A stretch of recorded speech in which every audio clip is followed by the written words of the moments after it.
Muchas gracias por estar aquí a todos.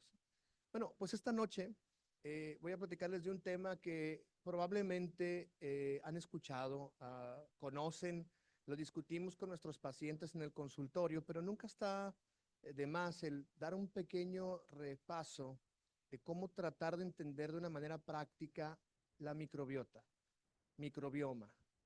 Flora, no, no le digan flora gastrointestinal, por favor, eso ya no se utiliza. Pero es importante que entendamos los conflictos de interés.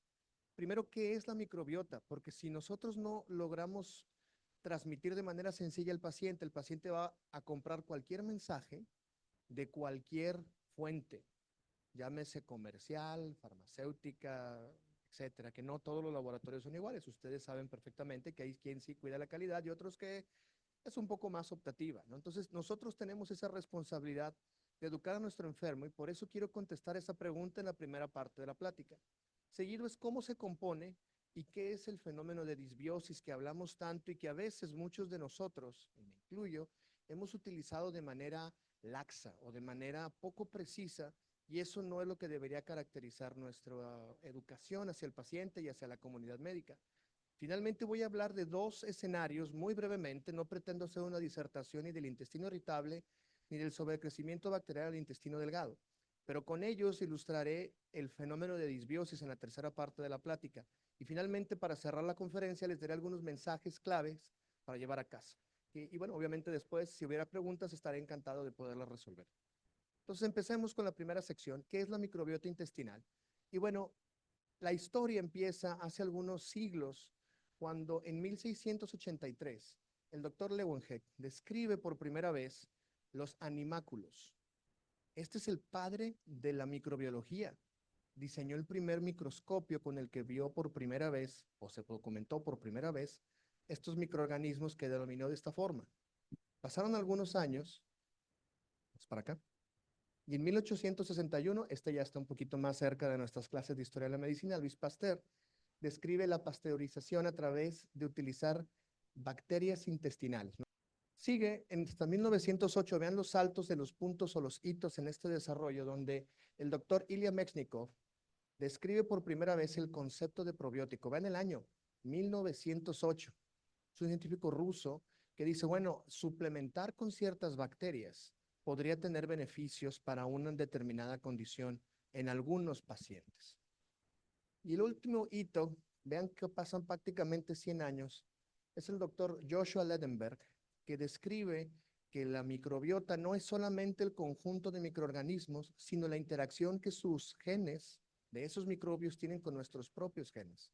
Y este puente es el sistema inmunológico, con la tolerancia inmune y la expresión de ciertas proteínas. Entonces, estos son puntos importantes para entender cómo desde una descripción muy vaya, visible, muy así, mira, aquí hay algo, no sabemos qué es. El concepto de probiótico no es nuevo, a contrario a lo que nos dice mucho de la mercadotecnia actual. El concepto de que suplementar ciertos microbios puede ser benéfico para la salud tiene más de 100 años. Y finalmente, recordar que ya no le debemos decir flora gastrointestinal, se pueden ver más o menos de esta manera, ¿no? Así los van a voltear a ver un poco feo, y no me incluyo porque a todo el mundo se le debe sonreír, pero más de uno le va a voltear así como que, no, este no sabe mucho. Recuerden que por definición, microbiota es una comunidad de microorganismos que fluctúa y que habita en el tracto gastrointestinal. Así de, vamos a decir, amplia es la definición. El número de microorganismos se ha estimado en 10 por 10 a la 14. Es decir, un 1 seguido de un montón de ceros. O sea, son muchos bichos. Más o menos es 10 veces la cantidad de todas las células que tenemos en los diferentes órganos y sistemas. Y no solamente eso, sino que multiplica por 100 el contenido de nuestro propio código genético. Es un sistema sumamente complejo que cada vez entendemos mejor y que todavía estamos desarrollando, pero que son aproximadamente 200 gramos de peso en seco. Entonces, para que podamos entender que, como en la física astronómica, los espacios y los tamaños no siempre correlacionan con la importancia que tiene aquí 200 gramos, que es más o menos la mitad de un vaso en seco, constituye 100 veces nuestro material genético y 10 a la 14 nuestras células en todo nuestro organismo. Entonces, es importante entenderlo porque Finalmente, la mayoría de esos microbios, si bien viven en todo el tracto digestivo, se concentran en lo que conocemos como el bioreactor, que es el colon derecho, ¿sí? Donde tenemos la mayor concentración. Si ustedes recuerdan, el ileum terminal se caracteriza por una abundante cantidad de linfocitos y de nódulos linfáticos que hacen esta vigilancia inmune y que le envían señales y que son mecanismos de control para que se actúen con, secreción de sustancias o mismo respuesta celular dentro de la microbiota. Y bueno, ¿cómo se conforma? Pues empieza toda esta historia durante el embarazo. Sí, el estilo de vida y la microbiota materna influyen e impactan definitivamente, pero es clave los primeros 2 años que incluyen el nacimiento y la infancia, donde prácticamente se conforma gran parte del porcentaje de los microbios que van a acompañarnos toda nuestra vida. Hablamos de más o menos el 60% del microbiota, de la microbiota que tiene cada uno de ustedes, es relativamente constante a lo largo de la vida. El resto del 40% se constituye en la vida adulta y depende del estilo de vida y de la dieta primordialmente, evidentemente uso de medicamentos, de enfermedades, etcétera, etcétera. Y finalmente, también hacia la tercera edad, existen algunas cuestiones que pueden modificar procedimientos quirúrgicos, de nuevo, exposición a fármacos, de la inactividad física, etcétera. Entonces, el mensaje clave aquí es que la microbiota nunca es constante, no hay una microbiota normal. Siempre hay una fluctuación en el cerca del 30-40% de las especies que habitan en cada uno de nosotros. Entonces, y eso me lleva a hablar de cómo está compuesta. Se han aislado, a pesar de esa enorme cantidad de bacterias, 2.172 especies y contando, porque esto todos los días sale alguna cepa nueva, alguna descripción microbiológica nueva, y está en constante expansión. Es un universo que está en expansión. Hablamos de 4 especies dominantes: Firmicutes, bacteroidetes, acinobacterias y proteobacterias. Pero eso no significa que la microbiota esté compuesta exclusivamente de microbios, es decir, de bacterias. También hay ciertos hongos y ciertos parásitos comensales que son parte de esta microbiota y que su función aún está por determinarse qué impacto tienen en la salud y en la enfermedad. Si queremos meternos un poquito en microbiología, no pretendo hacerlo evidentemente, es para ver cómo se complica esto de estas especies, por ejemplo, Firmicutes y bacteroidetes. Luego viene la clase, el orden, la familia, el género y la especie. Y entonces se van haciendo un montón de microorganismos y explican por qué son tantas. Pertenecen a la misma rama, por decirlo así, es como si fueran familias de la mafia, ¿sí? Los Falconi, no sé, ¿cómo se llaman? Los del Padrino, los Corleone y así, son diferentes y luego ya vienen todas las demás especies de la misma raíz, por decirlo así. Y bueno, como pueden ver, se va expandiendo y este es un mapa conceptual que esto fue publicado en 2019, hace 5 años, seguramente ya ha cambiado. No he encontrado una publicación para actualizar esto, pero vean cómo, como en cualquier sistema biológico, parte de una raíz y se va haciendo complejo con diferentes especies, perdónenme, y diferentes cantidades de diferentes microorganismos en diferentes sistemas corporales, dependiendo dónde vivan, cómo coman y hasta con quién convivan en el día a día. ¿Cuál es la historia natural? Les había mencionado el tema del nacimiento, sí, nacer por parto, nacer por cesárea. Aclaro, no es que sea mejor o peor, simplemente es diferente. Lo que dice que impacta. ¿Qué impacto va a tener si nací por cesárea? Entonces me voy a enfermar más de reflujo. No, tranquilos. Muchos de esos estudios son de asociación. Recuerden, asociación no significa causalidad. Seguimos con ello. Hacia los 2 años y medio, prácticamente tenemos la composición de la vida adulta. En la niñez, la juventud y la vida adulta, dependiendo de un montón de factores, pues evidentemente puede fluctuar. Y hacia mayores de 65 años, ahí es donde empieza a declinar lentamente la microbiota, aparentemente por un proceso de senescencia. Sin embargo, esto también son apreciaciones iniciales que no han terminado de explicarse del todo, pero que les ilustra lo complejo que es hablar a la ligera, pensando que somos bien precisos en ser bien categóricos, decirle, doy esto, se va a mejorar porque el bichito hace esto. Hay que tener cuidado, pero entender cómo se comporta el sistema de manera fisiológica, sin meter ninguna enfermedad, es vital para luego entender cómo se presenta en el intestino irritable, en el SIBO, etcétera, etcétera, etcétera. Solo recordar las funciones de la microbiota, no solamente es una comunidad de bacterias, nos ayudan al metabolismo de sustancias, a la modulación y a la fisiología, lo mismo que a la función metabólica, y a la regulación del eje intestino-cerebro, que es el enlace entre la microbiota y las enfermedades digestivas, o la mayoría de las enfermedades digestivas.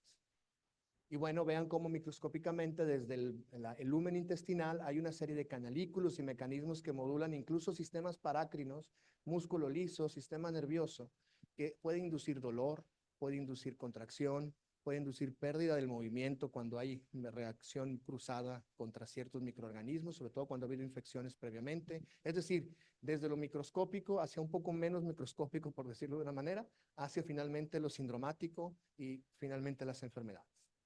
Y bueno, evidentemente la composición bacteriana, el balance de este sistema enteroendocrino, la permeabilidad intestinal y el sistema inmunointestinal componen ahora la definición de la integridad del epitelio. No solamente es que estén las células todas pegaditas y uniformes, sino que además tenemos que tener una composición bacteriana saludable, un balance a nivel local, sistema enteroendocrino, obviamente no debe haber permeabilidad en esas uniones estrechas, y finalmente el sistema inmune tiene que estar funcionando de manera fisiológica, porque no hablamos normal, sino de que no genera una sintomatología o que hace que funcione el órgano como una unidad funcional de integridad del órgano del intestino delgado o del intestino grueso, dependiendo en dónde estemos. Y bueno, ¿qué sucede cuando todo esto que hemos platicado fisiológico se desbalancea o se descompone? Bueno, sabemos que hay factores ambientales e inmunológicos donde pues, fumar, consumir alcohol, los mismos antibióticos, la edad, la genética también impacta, condiciona una serie de mecanismos que desbalancean este modelo integrado del intestino. Tenemos que entender que la microbiota es parte del intestino y su función de barrera y su función metabólica y su función inmunológica. Va más allá de tener muchos a poquitos bichos dentro del intestino, tener mucho gas o poco gas. Cuando hablamos de disbiosis, lo que tenemos que entender es que es una pérdida de la función intestinal acoplada con la microbiota intestinal, que condiciona que este fenómeno pues tengamos una serie de expresiones de síntomas y padecimientos que se han observado y que cada vez entendemos mejor. ¿Por qué? Porque hay ciertos microorganismos que pueden producir incluso ciertos neurotransmisores que pueden activar localmente la presencia de dolor, de espasmo, movimiento, estreñimiento, etcétera. Insisto, está en desarrollo, mucho de esto empieza a entenderte, vean, esto está publicado hace 6 años. Hay diferentes referencias que hablan que hay sustancias que y los misma microbiota produce y que puede ayudarnos o perjudicarnos. ¿Y qué sucede? Bueno, pues a nivel local, en el intestino se disregula todo este fenómeno. ¿Y qué sucede? Pues llegan esas señales al sistema nervioso central, incluso a través de señalización, a través de células, es decir, el sistema inmune se activa a nivel intestinal y va a impactar en otro sitio. Y este es el principio por el cual algunos investigadores de algunos centros académicos empiezan a desarrollar de quizá modulando la microbiota y mejorando esta función de borde en cepillo, que ya no se recluye nada más a ser una barrera, sino a una unidad funcional, podemos tener enfermedades en otros sitios. Llámenlas. Obviamente esto, insisto, hay que tomar con mucha mesura, a pesar del entusiasmo que pueda generar, porque apenas estamos empezando a entenderlo.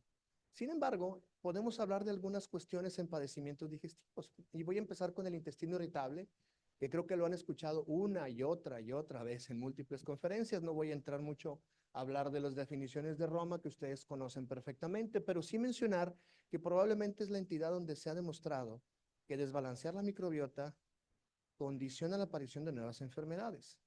Hablamos de el intestino irritable postinfeccioso, descrito por el grupo de Mark Pimentel y compañía, que han pues, generado incluso algunas líneas de tratamiento para tratar ciertos síntomas y padecimientos dentro de este subgrupo de enfermos. Recordar nada más que la característica fundamental del intestino irritable es la presencia de dolor abdominal. Entre más dolor, más nos acercamos a la definición de intestino irritable. Si tenemos solamente cambio en el hábito intestinal sin dolor, bueno, hablamos de diarrea funcional o estreñimiento funcional de acuerdo a la clasificación de Bristol. Y bueno, evidentemente la distensión abdominal está presente en cualquiera de ellos, ya sea en un estreñimiento, una diarrea funcional o en un intestino irritable con cualquiera de las manifestaciones. Es decir, este fenómeno disbiótico puede ser parte del mismo dolor, puede ser la causa o puede estar acompañando negativamente a nuestros enfermos. ¿Qué sabemos del intestino irritable? Y aquí les presento un metaanálisis de 7 estudios donde se demuestra que el tener una gastroenteritis infecciosa condiciona hasta 7 veces más riesgo de padecer intestino irritable después de la infección. Pues hablamos que por primera vez las infecciones son un factor de riesgo. No nada más está asociado, es un factor de riesgo para condicionar síntomas o el síndrome del intestino irritable. Y que bueno, sabemos que en principio si antes hubo alteraciones a nivel de psicopatía, depresión, hipocondriasis, si es una persona que ha batallado durante su vida y ha tenido efectos, o sea, eventos adversos, esto va a ser todavía peor, pero vean que paradójicamente los pacientes mayores a 60 años tienen menos probabilidad de padecerlo y esto pareciera ser con esa disminución o esa senescencia también que existe de la microbiota o que se ha propuesto como una hipótesis. Esto es lo observado. Claro, entre más gacha sea la gastroenteritis, pues peor es el síntoma postinfeccioso. Es decir, eh, sí, sí hay de diarreas a diarreas, por supuesto. Y bueno, y esto sucede porque durante la infección aguda, evidentemente, viene todo un fenómeno disbiótico por esta pérdida de electrolitos y demás. Hay una permeabilidad incrementada por estos mecanismos que les he explicado, y esto condiciona una alteración sensitiva hacia el sistema nervioso central, que debido a diferentes factores, como tener género femenino, una enteritis muy severa o cierta predisposición genética, esto se perpetúa y condiciona el intestino irritable postinfeccioso. Y bueno, conceptualmente, a nivel microscópico, perdonen ustedes, cuando no estamos enfermos, tenemos un estado de eubiosis, es decir, funcionamos sin ningún problema o nuestra normalidad. Viene la infección, condiciona este fenómeno disbiótico y dependiendo del microorganismo, incluso podemos tener daño a otras estructuras más allá de la microbiota. Por ejemplo, el Campylobacter jejuni, que condiciona alteración en las células de Cajal y entonces condiciona dismotilidad. Pero si agarramos, por ejemplo, Giardia, pues puede tener alteración del mecanismo de barrera, activación inmune, dolor visceral, etcétera, etcétera, etcétera. Entonces, dependiendo del microorganismo, es qué podemos esperar en un momento determinado y esto se va describiendo poco a poco en diferentes series. Entonces, ¿qué podemos hacer en el intestino irritable? Y hablamos de terapias de modulación, pero realmente, ¿qué hacemos? No lo entendemos del todo bien. Sabemos que aparentemente ayuda a generar otra vez el equilibrio y a desaparecer la disbiosis. Y voy a hablar específicamente de 3 intervenciones importantes aquí. Primera es las modificaciones dietéticas que, a ver, no son nuevas. ¿Alguien ha escuchado o tiene una idea cuándo se describieron por primera vez las modificaciones dietéticas? Cuando era intestino irritable o en trastornos intestinales. 1960. Cuando alguien dijo, la lactosa es la que causa los síntomas de diarrea en el intestino irritable, o como llevaban en aquella época, el intestino nervioso. Entonces decían que era un déficit de lactasa, perdón. Luego nos dimos cuenta que realmente podía ser más bien el gluten. Y empezó esta moda, que no sé si la padecen ustedes también con frecuencia, yo la padezco en el consultorio, donde, doctor, yo no soy celíaco, pero soy sensible al gluten. Ok. Sí, el que es sensible al gluten es alérgico al gluten. No hay sensibilidad al gluten, es alergia. Y eso es la enfermedad celíaca. Vienen aquí varios investigadores, Carla es uno de ellos, que ha publicado cosas al respecto de la enfermedad celíaca y intestino irritable. Es un hecho. Pero esto se recluye específicamente a los pacientes con enfermedad celíaca, porque ahora sabemos que el gluten tiene otro pequeño problema. Es también parte de estos elementos que ven aquí, que es el FODMAP. Y ese FODMAP, a través de ese fenómeno que está desbalanceado en la microbiota, se maldigiere produciendo gas y agua. El agua a veces se reabsorbe, a veces no, a veces tienen diarrea, a veces no, pero el gas es consistentemente molesto en estos pacientes. Y sabemos que modificar esto puede tener cierto beneficio en estos pacientes. Vean cómo hay diferentes estudios. Estoy resumiendo 580 pacientes estudiados en diferentes series. Algunos sí, mejoría, mejoría, mejoría, pero algunos no hay diferencias. Es decir, la dieta FODMAPs no es la panacea, funciona para todo el mundo, ni para todos los subtipos de pacientes que podemos tener en el consultorio. Y hay que tener ciertas precauciones, recuérdenlo. Primero, la seguridad a largo plazo se ha cuestionado mucho. Actualmente la recomendación es utilizarla no por más de 8 semanas. ¿Para qué? Para evitar esas deficiencias energéticas, particularmente los ácidos grasos de cadena corta y de calcio. Además de que después de 8 semanas, el restringir estrictamente la dieta empeora la microbiota y eso ya lo sabemos. Entonces, lo peor que podemos hacer con nuestros pacientes es restringirles la dieta de manera crónica. Y eso es algo que todos hemos hecho en algún momento de nuestras carreras durante la consulta o la atención de enfermos. Pues en la actualidad, la sugerencia es utilizar las restricciones dietéticas individualizadas y por periodos cortos mientras alivien síntomas, pero no para siempre. Seguimos con los antibióticos, que aquí específicamente y muy brevemente voy a hablar de la rifaximina, y sabemos que es un derivado de la rifamicina que se utiliza y que viene con diferentes antibióticos para la tuberculosis. Recordar que esta medicación requiere, hay diferentes polimorfismos que sí podemos tener diferentes concentraciones y es importante que la clave es que se concentre intraluminalmente, porque es donde necesitamos que tenga biodisponibilidad. Entonces, la rifaximina estudiada en los estudios que les voy a poner aquí es específicamente la alfa, y es importante entender que el hecho de que se pierda parte de la dosis o que la administremos inapropiadamente puede condicionar resistencia a antimicrobianos. Y esto ya es una realidad que nos ha alcanzado. Quiero mostrarles esta tabla que es de la CDC. Vean cómo los primeros 40 años casi prácticamente teníamos algunas resistencias, vean, 1, 2, 3, 4, 5, 6, entre el 40 y el 79, 40 años. Y teníamos prácticamente los mismos antibióticos nuevos. Pero ¿qué pasó en los últimos 40, los siguientes 40 años? Vean la cantidad de resistencias que estamos encontrando cada vez más y que se están reportando en el mundo. Entonces, es algo que tenemos que tener mucha precaución y más allá de, híjole, es que creo que es la mejor opción o deberíamos utilizarlo todo el tiempo, hay que utilizarlo de manera juiciosa y con medicamentos que nos ofrezcan la seguridad apropiada. Porque bueno, los estudios Target 1, 2 y 3 del mismo grupo de Pimentel demostraron una mejoría consistente y el blanco que se ha estimado es el cambio en la composición de la microbiota intestinal. Es decir, vuelve a equilibrar este desequilibrio, esa disbiosis, aparentemente la vuelve a equilibrar por un efecto eubiótico que se sigue explorando en diferentes ensayos, pero que no terminamos de entender exactamente si es porque la microbiota ahora está compuesta diferente o porque el sistema inmunológico responde diferente a ese cambio o está en ese proceso de verse. ¿Por qué? Porque típicamente usamos esto en intestino irritable postinfeccioso.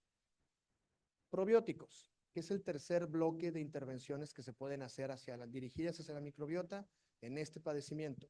Es importante mencionarles que alguien puede definir qué es un probiótico.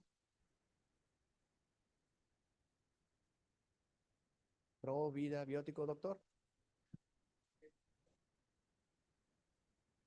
No lo pude haber dicho mejor. Ahí está la definición tal cual, exactamente. Entonces, ¿qué quiere decir? Bacterias vivas significa cualquier cosa que esté viva, que te lo comas y haga un efecto bueno para ti. ¿Qué es bueno para ti? Ah, es que modifica el factor de No, no, no. Es bueno para ti. Entonces, si el paciente está convencido de que tomar kombucha le es bueno, es un probiótico, aunque no nos guste, de acuerdo a esa definición. ¿Alguien ha probado el kombucha? Perdón que sea tan reiterativo con el kombucha, pero el kombucha es un fermentado tipo muy casero que se hace en base a una serie de verduras y vegetales.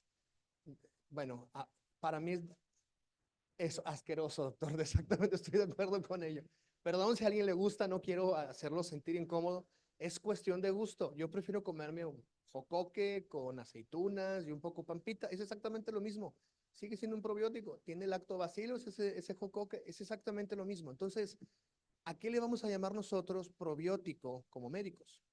¿Qué vamos a recomendar y prescribir? Porque si el paciente dice que le funciona, adelante. Pero bueno, o sea, hay pacientes que hacen muchas tarugadas. En la pandemia nos lo enseñaron, sin duda alguna, ¿verdad? Hay diferentes órganos y sistemas donde puede haber, y evidentemente tenemos un montón de productos y los pacientes nos llegan ya tomándolos al consultorio. Y realmente yo les pregunto, hay poca evidencia, pero más bien es una afirmación. Hay muy poca evidencia y estamos en un escenario donde queremos al paciente feliz y engañado o le queremos decir la verdad y enseñarle qué debería tomar para poderse ayudar pues a su enfermedad, a su condición. Y bueno, sabemos que muchas funciones, tampoco pretendo hacer una plática de probióticos ni mucho menos, pero vean, sí modifican ciertos compuestos, bioconvierten algunas sustancias, producen sustratos, hay agonismo directo y antagonismo con otras especies, o sea, vuelven como que a mantener en equilibrio esta microbiota, sí, hay una exclusión competitiva por los nutrientes que están allí, etcétera. Vean cómo todo esto se incorpora y vuelve, en principio son diferentes mecanismos que nos ayuda a restituir esa función de barrera que va más allá de ser una barda para la microbiota. Y entonces, ¿cómo podemos elegir un probiótico? ¿Cuáles serían algunos de los consejos muy prácticos que puedo dejarles? Y aquí mucho depende de qué paciente tengan enfrente. Hay que considerar lo siguiente. Primero, ¿cuál es la indicación clínica para dar el probiótico? ¿Para qué indicación? ¿Dolor? ¿Estreñimiento? ¿Salud femenina? O sea, ¿para qué le estoy administrando a este organismo vivo que va a llegar a ser un efecto benéfico al paciente? Segundo, la mayoría de las cepas, esta es la más laxa o la más fácil de cumplir, tienen esta concentración mínima, pero por ahí se van a sorprender que hay algunas preparaciones que son líquidas, por ejemplo, y que están en ciertos productos, que dicen tiene 50,000 billones de células. Pues sí, pero no tienen cubierta entérica. Entonces, ¿cómo van a llegar al intestino brincando el ácido gástrico? Y prescriban con evidencia, es decir, cepas específicas y no los consideremos suplementos, aunque tengan una regulación como un suplemento. ¿A qué voy con esto? Y perdonen, voy a ser un poco norteño en el sentido de lo que voy a decir, pero un buen probiótico tiene que tener madre. Perdón, no quiero ser soez. Vamos a decir, Bifidobacterium longum tiene nombre, tiene apellido paterno, y el materno, ¿dónde quedó? El que da la especificidad a la cepa es el apellido materno, el segundo nombre. Donde sabemos que estamos dando una cepa específica para la indicación específica. Y a eso va con la evidencia, cepas específicas que tengan evidencia. No hay muchas en el mercado disponibles en nuestro país, pese a que hay muchos productos que tienen probióticos. Aquí les pongo una tabla muy sucinta de algunas de las cepas que podemos observar que funcionan. Vean, por ejemplo, esta tiene mejoría consistente en síntomas, es decir, este paciente se va a sentir mejor, no lo va a hacer evacuar, no le va a hacer sentir menos estresado, se va a sentir mejor en los puntajes globales. Vean, hay otros que lamentablemente incluso son combinaciones y que no tenemos disponibles, pero vean cómo son en puntos específicos. Y finalmente, algunos que tienen diferente grado de evidencia. Miren, algunos son 2, otros son 1, es decir, nos pueden sobrar dedos de la mano para las cepas que tenemos disponibles en el país, que tengan estudios que avalen un efecto que esté medido y demostrado. Dicho esto, tenemos que aprender a escoger un probiótico apropiado para el paciente que tengamos enfrente. ¿Por qué? Porque podemos utilizar todo esto para tratar el intestino irritable. Si algo tenemos, y a pesar de que suelen ser dolores de cabeza, el intestino irritable tiene muchas alternativas de tratamiento, bueno, excepto el estreñimiento, que ahorita estamos batallando mucho con los estreñidos, pero ese es otro tema, ¿no? Hay muchas opciones y se vale combinar, dependiendo si es al hábito intestinal alterado, al dolor abdominal y a la distensión. Son los 3 síntomas que tenemos que considerar al momento de manejar a nuestro paciente, no al estreñimiento del paciente, sino al paciente que tenemos enfrente. Entonces, voy a hacer brevemente un comentario para salirnos del intestino irritable, lo que todos sabemos, y hablemos del SIBO, que es una entidad que todavía está con cierta laxitud de definición, me atrevo a decir, pero que explica mucho un síntoma que es un dolor de cabeza. ¿Cuál dirían que es el síntoma más difícil de tratar de los que acabo de mencionar? ¿El estreñimiento, diarrea, o sea, el hábito intestinal, el dolor o la distensión? La distensión. Muchos de estos pacientes necesitan saber si producen más gas, si no producen más gas, y ayudarles a entender qué les está pasando. Ahí es donde entra la definición del SOVID en español o inglés, que es SIBO. Sí, la definición, véanla. Entidad clínica que no tiene una precisión y consistencia. O sea, de entrada las best practice guidelines nos dicen no tiene una precisión así como el intestino irritable y Roma, no. Esto estamos hablando del cúmulo de pacientes distendidos que lo estamos encajonando en intestino irritable, pero que realmente no tienen dolor como síntoma dominante. ¿Tienen disbiosis? Probablemente. ¿Producen mucho gas? Sí. ¿Tienen un trastorno funcional? Desde luego. Pero no de todo es intestino irritable. Y bueno, hay diferentes mecanismos y, perdónenme, diferentes enfermedades que están asociadas, vean, desde la normalidad en la motilidad intestinal, las alteraciones anatómicas, vean, las deficiencias inmunológicas, vean, y si quisiéramos hablar de síntomas, podemos tener esto donde por un lado hablamos de algo muy leve hasta algo muy severo. Vean cómo los pacientes con distensión pueden estar desnutridos y se nos puede estar pasando enfrente. O sea, la distensión parece ser un síntoma solamente muy borroso, pero puede ser algo mucho más serio. Y sí, evidentemente, distensión, llenura, saciedad temprana, vean cómo se traslapa con otros síndromes funcionales gastrointestinales. Y por otro lado, vean cómo el mecanismo fisiopatológico puede ir desde la atrofia de vellosidades hasta simplemente una sobrecarga de bacterias, o sea, sobrecrecimiento, que es el que todos pensamos que es allí y que por eso la definición es un poquito laxa.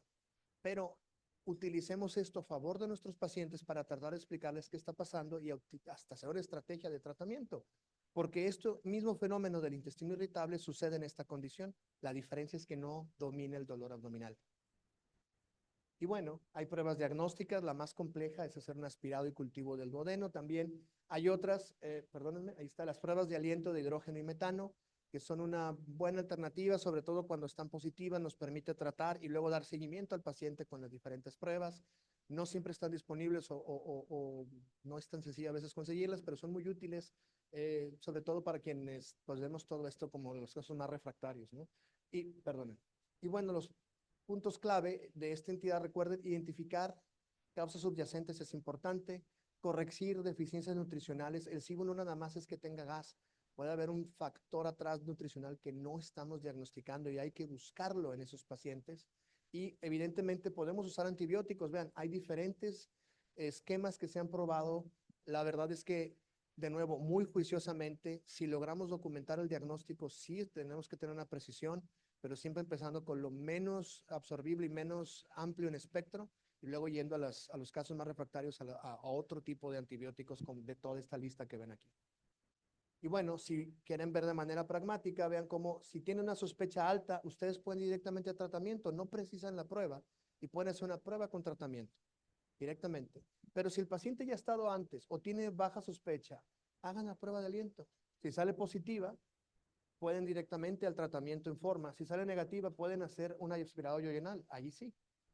Bueno, y después, bueno, dependiendo cómo vaya respondiendo, buscar otras causas para ese sobrecrecimiento no está mal, sobre todo las cuestiones anatómicas. Piensen en los pacientes bariátricos que tienen esa asa ciega, que tienen sobrecrecimiento y que estrictamente no es un SIBO, es un sobrecrecimiento bacteriano. Entonces, es tratar de individualizar en cada caso para lograr, pues, ayudarle de la mejor forma a nuestros pacientes. Entonces, perdón, esto se atoró un poco. Ahí está. Los mensajes para llevar a casa. Recuerda, la microbiota intestinal es un área en continuo desarrollo que tiene impactos no solamente en la salud, sino también en las enfermedades. Algunas de las enfermedades pensamos que eventualmente se explicarán por alteraciones en este, vamos a decir, nuevo órgano o nuevo sistema acoplado. Las aplicaciones clínicas sí, ciertamente no son tan amplias como otros nichos de tratamiento, de diagnóstico, pero en potencia nos ayudarán a tener un mejor armamentario y poder tratar de manera más precisa a nuestros enfermos. Y recuerden, en las enfermedades digestivas, en la utilidad actualmente más robusta de modularla, de modificarla, en el intestino irritable postinfeccioso también, y el sobrecrecimiento bacteriano del intestino delgado o el SIBO. Y recuerden, no traten a los probióticos como suplementos, no los hagamos muy inocentes, seamos muy estrictos en lo que recomendamos para poder poco a poco pues educar a nuestros pacientes y pues evidentemente hacer las cosas de mejor manera. Les agradezco a todos por su atención y estaré encantado de contestar a sus preguntas. Muchas gracias.